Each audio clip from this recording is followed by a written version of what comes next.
Aparato respiratório. O que a gente precisa saber sobre o aparato respiratório? Olha só, bem simples. Bom dia, boa tarde, boa noite, sejam bem-vindos. Aqui quem vos fala é o Esse, diretamente do Instituto Voigt. E agora a gente vai falar do aparato respiratório, a parte embriológica do aparato respiratório. Então, a primeira pergunta que a professora vai começar isso aqui, ela vai começar a pergunta seguinte: em quantas semanas o aparato respiratório aparece, né? Então, a gente vai falar que aparece com o quê? Na quarta semana. Aparece a partir da quarta semana.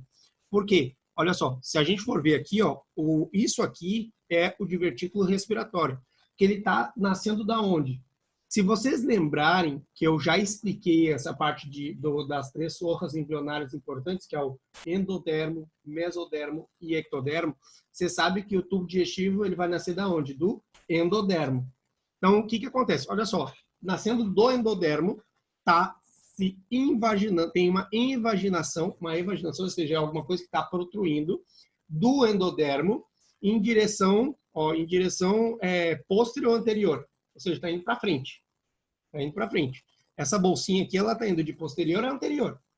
Então, o que acontece? Aqui está nascendo o divertículo respiratório. Se vocês pararem para ver, ó, aqui, isso aqui são o quê? Ó, ele vai aparecer aonde? Ó, por debaixo da quarta bolsa faríngea. Ó. Isso aqui é tudo bolsa faríngea. Ó. 1, 2, 3, 4.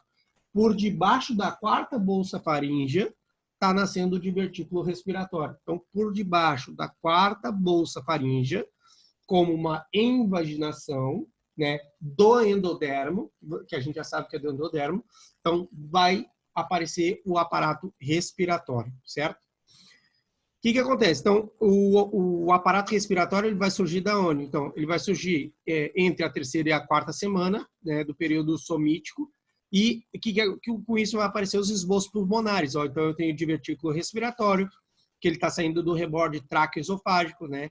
Ou seja, outro detalhe importante, ó, se a gente for parar para ver aqui, ó, a gente pode dizer tranquilamente que o aparato respiratório está nascendo aonde? No intestino primitivo.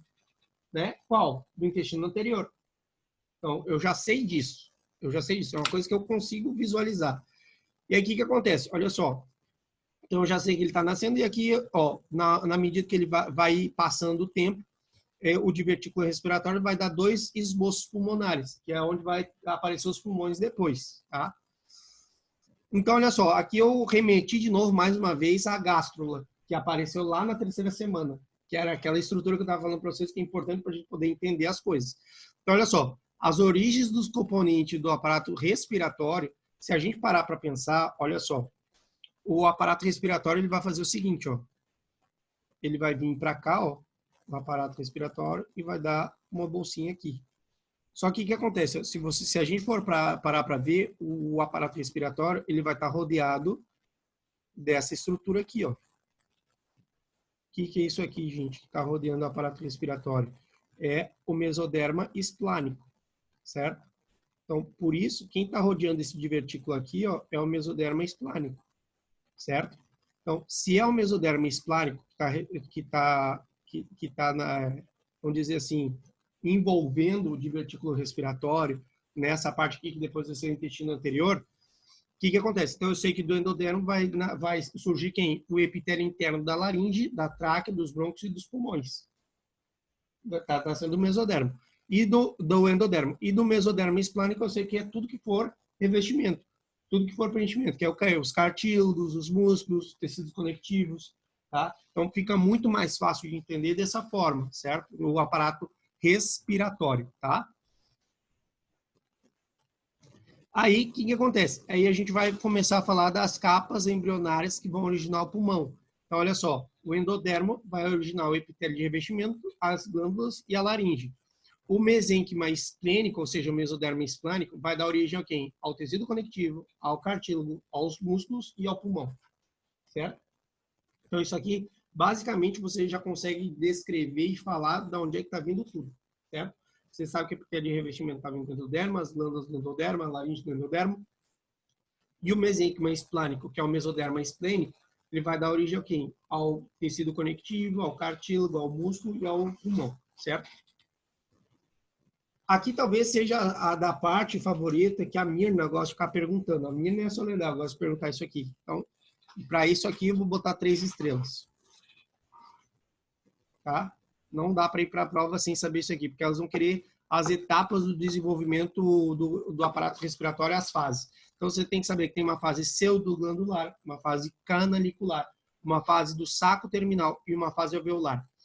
Isso aqui eu coloquei, normalmente eu não gosto de colocar textão, tá? Eu gosto de trabalhar com esquema. Então, eu coloquei textão primeiro e o esquema depois, tá? Mas é a mesma coisa, ó. Vou até passar para o próximo para vocês verem que não tem diferença. A gente consegue descrever tudo que está ali, ó. Então, eu sei que da quinta a sexta semana tem o período pseudoglandular, porque eu não tenho propriamente uma glândula, né? Não está aparecendo. E aqui eu tenho a aparição do brônquio terminal, certo? Da 16ª à 26ª semana tem período canalicular, ou seja, começam a aparecer vários brônquios respiratórios, 2 ou mais brônquios respiratórios. Da 26ª semana até o nascimento, vai ter a aparição de sacos terminais, ó, vai aparecendo os sacos terminais. E mais capilares vão fazendo um íntimo contato, tá? E aí, dos 8 meses até os 10 anos, os alvéolos vão estar maduros e os capilares vão estar bem desenvolvidos. Então, você percebe que aqui a gente consegue respeitar e falar todas as fases, o que está acontecendo, certo? Só com a imagem, tá? Aqui é importante dizer o seguinte, se a professora perguntar, então, por que vai madurar os pulmões só depois dos 10 anos? Professor, isso faz parte da maturação do sistema respiratório e é por isso que a gente tem doenças respiratórias que são específicas da criança. Por exemplo, bronquiolite. Você não vai ver um adulto com bronquiolite. Seria um caso raríssimo. Por quê? Porque é uma doença específica da criança. Por quê? Ela não tem os alvéolos maduros ainda, os capilares não estão bem desenvolvidos. Então, isso só vai acontecer quando a criança alcançar 10 anos de idade ou mais. Perguntinha 3 estrelas, né?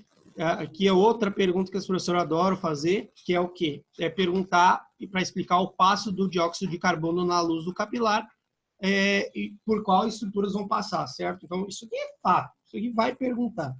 Aí vai dizer, então tá, então o CO2 passando da luz capilar para o alvéolo. Você vai falar, olha só, olhando aqui para a estrutura.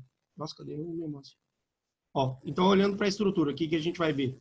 A gente tem luz capilar, o CO2 vai passar por onde? Ó? Vai passar pelo endotélio, lâmina basal do capilar, vai passar pela lâmina basal do alvéolo e vai ter que atravessar o pneumocito tipo 1, atravessar a substância surfactante e chegar no alvéolo, certo?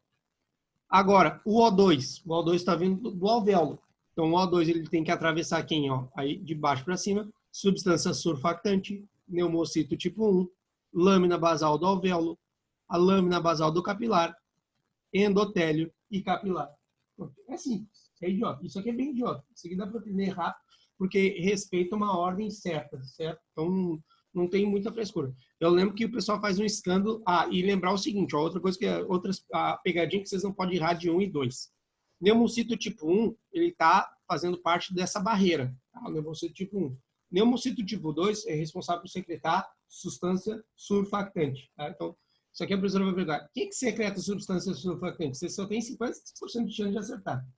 Ou é pneumocito tipo 1 ou pneumocito tipo 2. Se você já aprendeu que o pneumocito tipo 1 está na barreira, você já sabe que quem produz a substância surfactante tem que ser o quê? Pneumocito tipo 2. Pronto, não tem frescura, certo? Então isso aqui é importante. E é justamente aqui, ó. Então, mencione a célula que é responsável por sintetizar a substância surfactante e explique qual é a função. Isso aqui, com certeza, o professor vai perguntar. Então, quem é a célula que é responsável por secretar, sintetizar a substância surfactante é o pneumocito tipo 2, que a gente tinha acabado de falar. Mas qual é a função do surfactante? É reduzir a tensão superficial do líquido presente alveolar quando ele entrar em contato com o ar. Para que existe isso? Para quando a criança respirar a primeira vez, o pulmão não colapse, certo? Então, substância surfactante é o quê? Ela é sintetizada, uma substância lipoproteica, que ela vai reduzir a tensão superficial entre o líquido presente na cavidade alveolar e o ar, certo? Então, essa é a função do líquido sinovial. E com isso, nós terminamos o aparato respiratório, certo?